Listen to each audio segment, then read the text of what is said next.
It is 3:17 a.m. You are lying in a comfortable bed. The room is dark and quiet. The door is locked. There is no physical threat anywhere near you. You are completely safe. But your heart is racing. Your breathing is shallow. Your nervous system is reacting as if you are standing in the middle of a brutal, chaotic battlefield. The enemy is not outside the walls. The enemy is lying in bed with you. You close your eyes, begging for sleep, but the theater in your mind turns on. The projector starts running. An uninvited guest kicks down the door. It is a conversation from 5 years ago that you replay, trying to change the words you said. It is a fabricated disaster about tomorrow that has not even happened yet. It is a minor, insignificant mistake from earlier today, playing on an infinite, agonizing loop. You toss, you turn, you tell yourself to stop thinking. But the command only makes the noise louder. But it gets worse. Because you think this is just a personality trait. You label yourself an overthinker. You think it is a harmless habit. You think it is just the natural byproduct of living a busy, responsible life.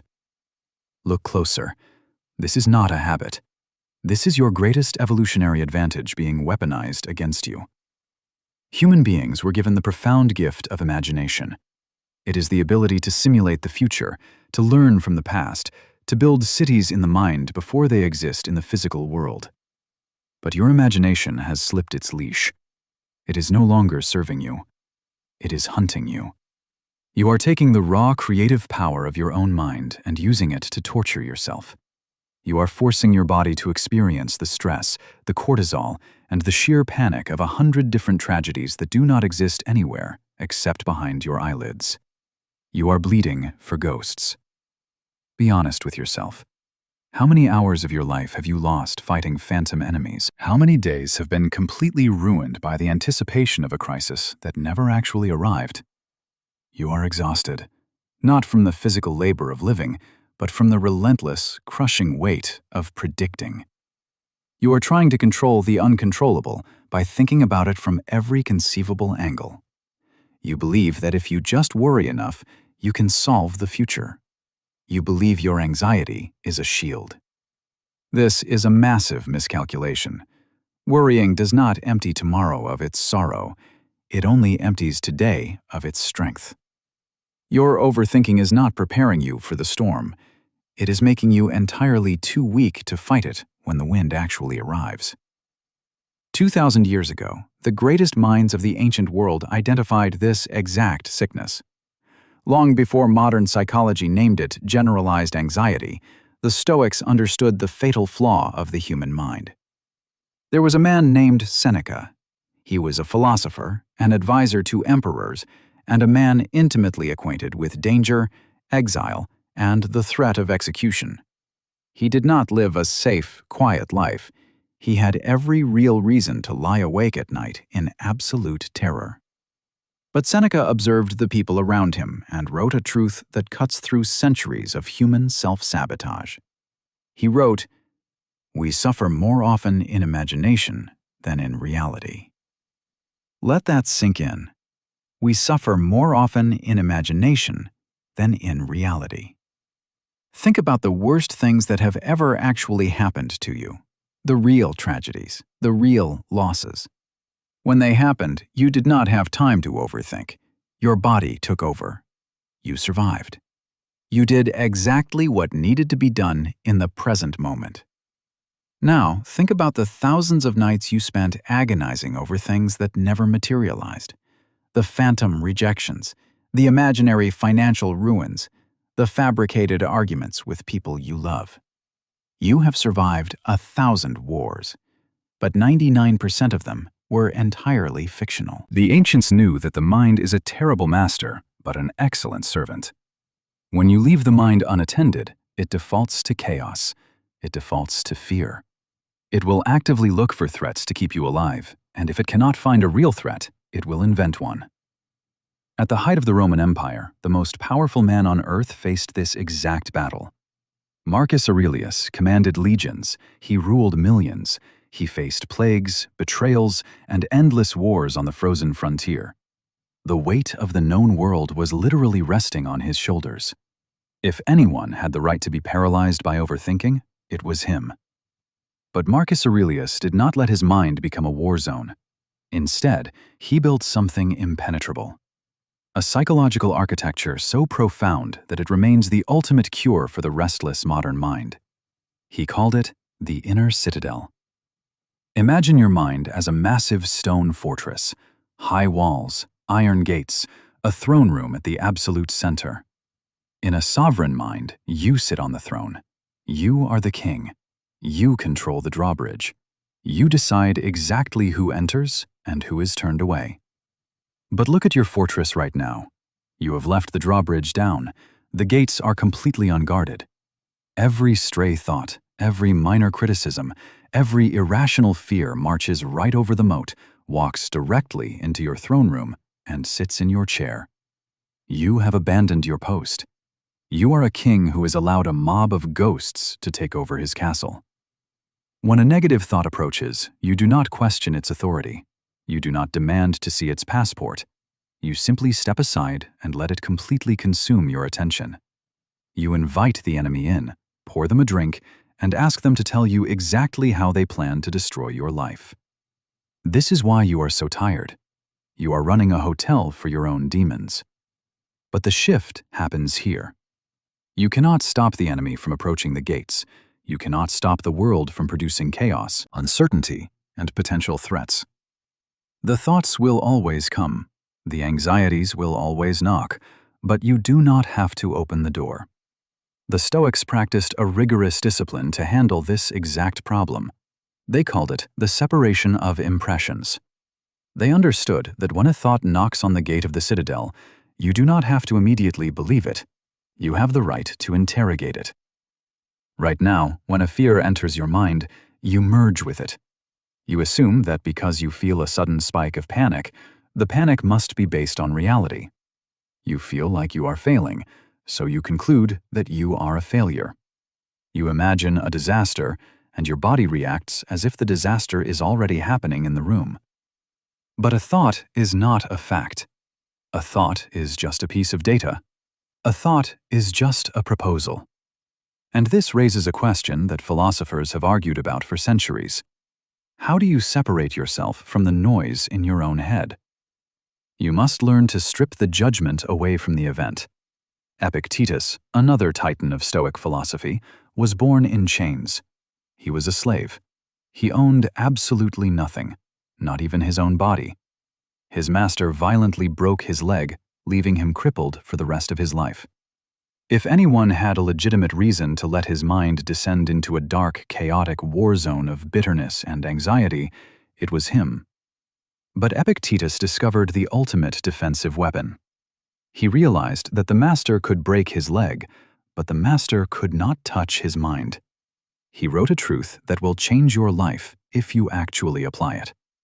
He said, "It is not events that disturb a man, but his judgments about those events." Let that sink in. The event itself is entirely neutral. The angry email from your boss is just text on a glowing screen. The silence from a partner is just an absence of sound. The mistake you made yesterday is just an action that is now frozen in the past. These things have no inherent power to cause you pain. The pain only begins when you add your own toxic commentary to the event. You take the neutral text on the screen, and your imagination spins it into a terrifying story about being fired, losing your reputation, and dying a failure. You take the silence, and your mind weaves a massive tragedy about being unlovable and permanently abandoned. You are not suffering from the reality of your life. You are suffering from the terrifying fiction you are writing about your life. And once you see this, you cannot unsee it. You realize that the war zone is entirely self-inflicted. You are the one firing the arrows into your own fortress. You are the one handing the enemy the keys to the gates. To cure overthinking, you must stop time traveling. Overthinking is the arrogant attempt to control a future that has not arrived, or to negotiate with a past that is already dead. When you are lying in bed at 3 a.m, agonizing over a conversation from 5 years ago, you are arguing with a ghost. The person you were is dead. The person you spoke to is gone. The moment is locked in amber. You cannot change a single word of it. You can only torture yourself by endlessly reliving it.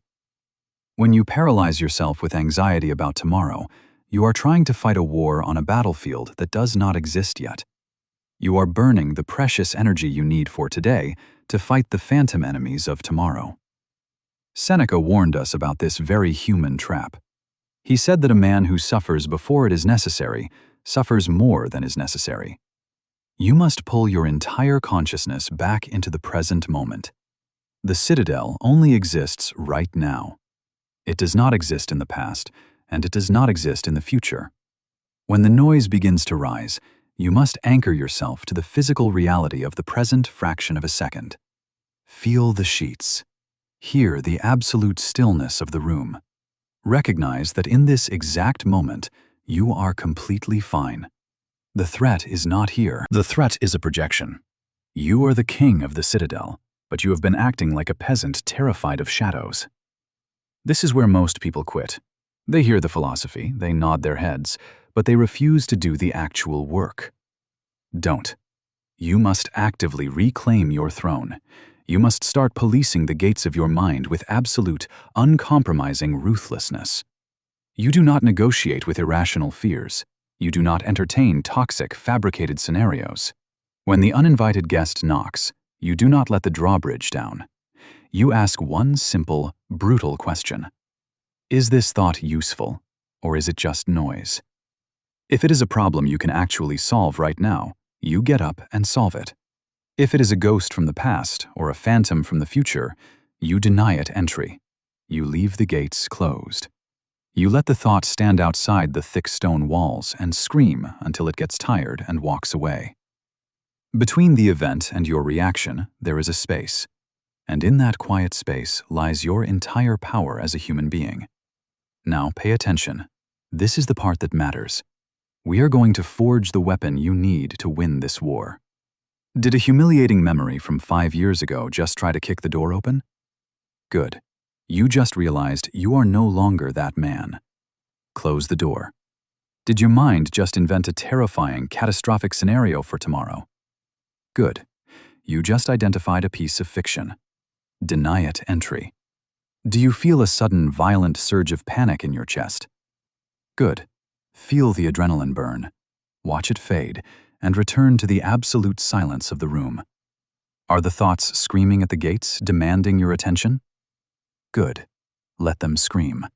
Stone does not care about the noise. This is the alchemy of the inner citadel. You take the exact moments of overwhelming anxiety and you weaponize them into iron discipline. You stop treating every thought as a royal decree. You start treating your thoughts as uninvited peasants. You are the king. A king does not take orders from a panicked mob. You must become brutally intolerant of your own self-sabotage. If a thought does not serve your assent, it is exiled. If an anxiety tries to steal your present moment, it is banished. If a phantom from the past tries to demand an apology, it is executed. You have spent your entire life leaving the keys to your kingdom on the floor. Anyone could pick them up. An angry boss, a careless friend, a random headline, a stray memory. You let them walk into your throne room and dictate how your nervous system would feel for the rest of the day. Not anymore. Pick up the keys. When the overthinking loop begins, do not argue with it. Arguing with a ghost only gives it a body. You cannot debate an illusion into submission. You simply withdraw your attention. You starve the ghost of the only thing it needs to survive, your focus. You are not your thoughts. You are the silent, immovable observer watching the thoughts pass by. You are the sky. The anxieties are just clouds.